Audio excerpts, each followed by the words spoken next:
истории.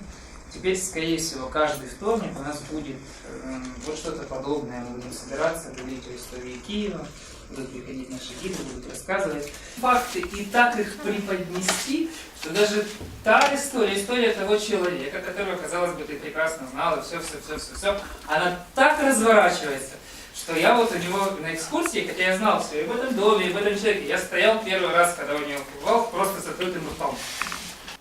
Но закончилось бы все это ничем, потому что, ну, боже мой, ну, выпорол он кого-то, ну, даже не убил, все так делают, а зато бумаги в порядке.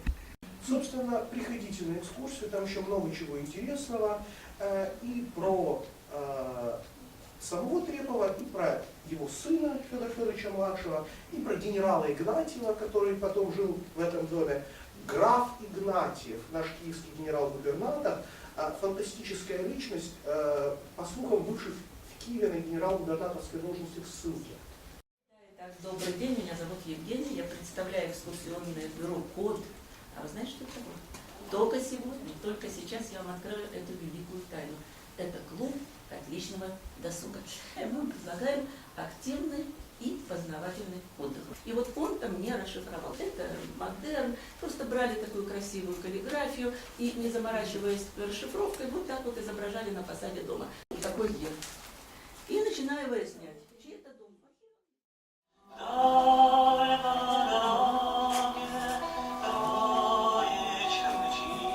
Это мы с вами на Золфиксе.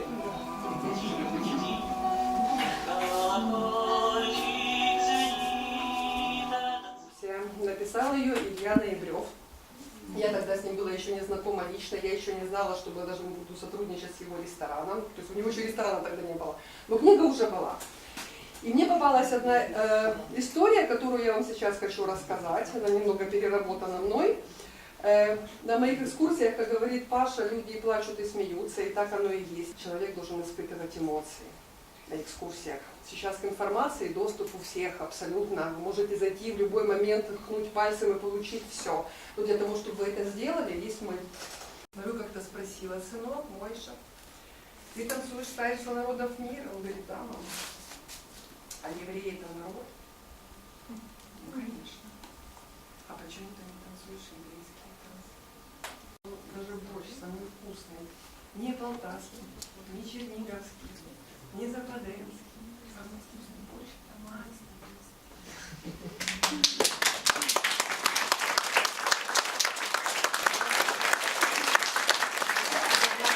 числа всего месяца рядовой постовой службы Виноградов стоял у верхней подпорной стены Киевской крепости. Ему выпало стоять в самую полночь. Внезапно караульное помещение было разбужено беспорядочной ружейной пальбой. На помощь Виноградову поспешили поручик Жеромский и двое рядовых. Они увидели солдата внизу у стены.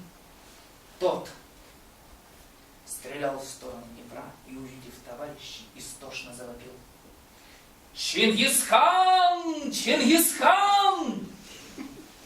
Посмотрите, Чингисхан переправляется через Днепр! Стреляйте! Что же вы не стреляете? Неужели вы не видите монгольской конницы, не слышите их крики?»